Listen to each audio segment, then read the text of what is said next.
Well, you'll have to excuse the mess. This is my office kitchen.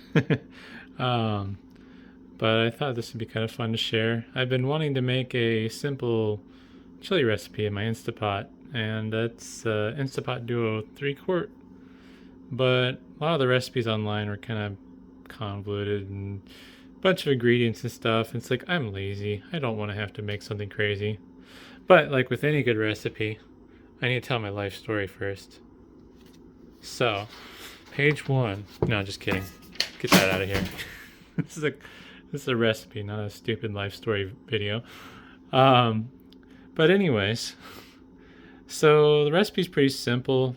Really, if you didn't care what it tasted like, you could probably just break it down to 5 ingredients.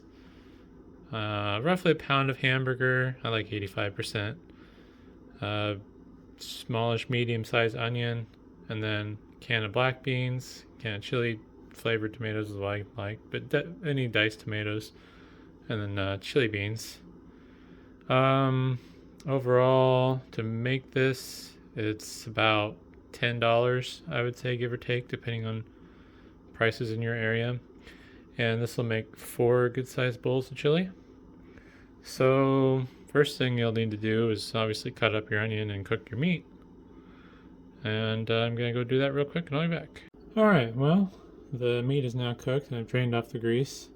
I could have cooked it in here, but I'm too lazy to move my Instapot out to my wash bay where I cook food, like meat and stuff that's kind of greasy and messy. Yeah, let's start putting the ingredients in. Now, normally when I'm making chili in a crock pot that's a lot bigger than this, I'll kind of run some water through the cans so I get all the goodness out of them. But don't really have a lot of headroom in this 3-quart Instapot Duo. So, yeah. Let's get that in there.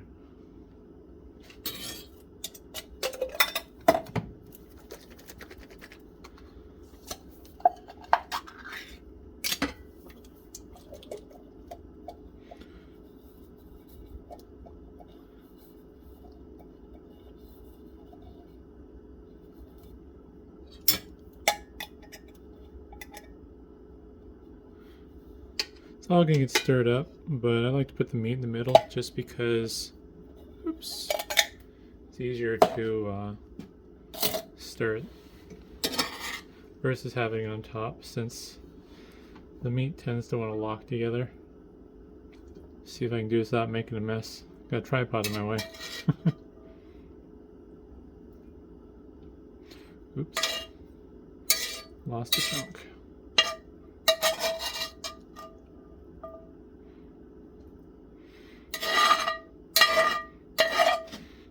See if I can get the rest of this in there without dumping it everywhere.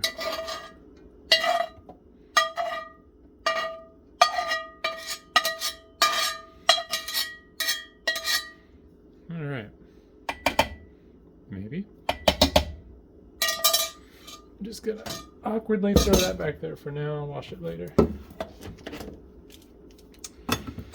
And can't forget the tomatoes.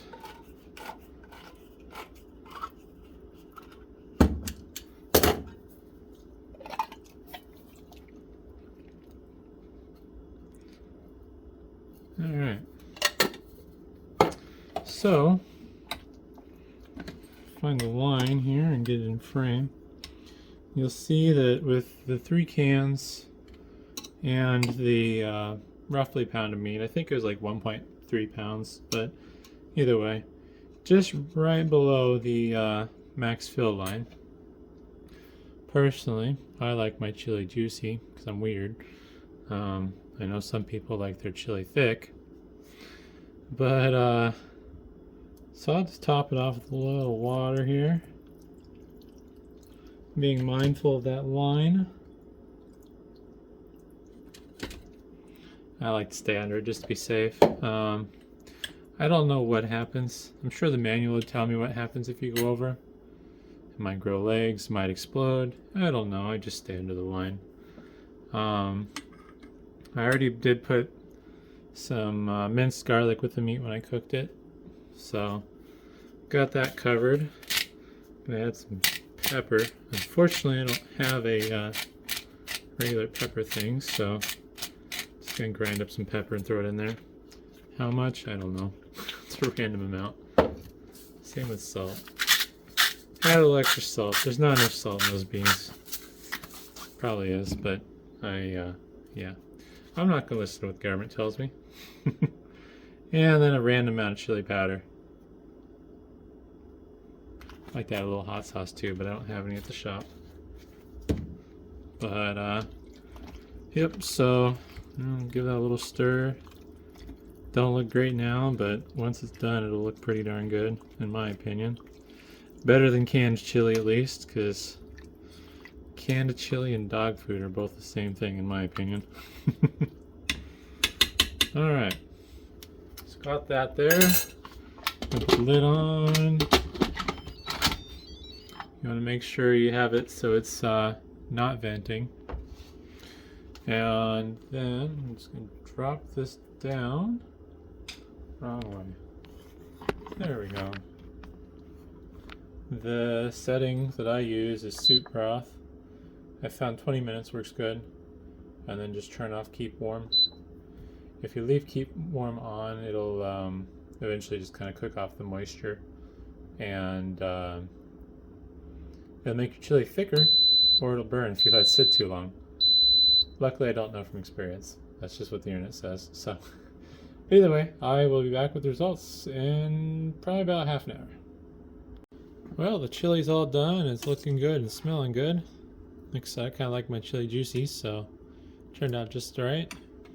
And it'll fill up 4 bowls about this size. I don't really know how big this bowl is specifically, but if this Instapot is 3 quarts, I'm guessing this is probably half a quart, because I'm assuming that's 3 quarts all the way to the top. But not too bad for 5 ingredients plus some seasonings. So hopefully that was interesting, and thanks for watching.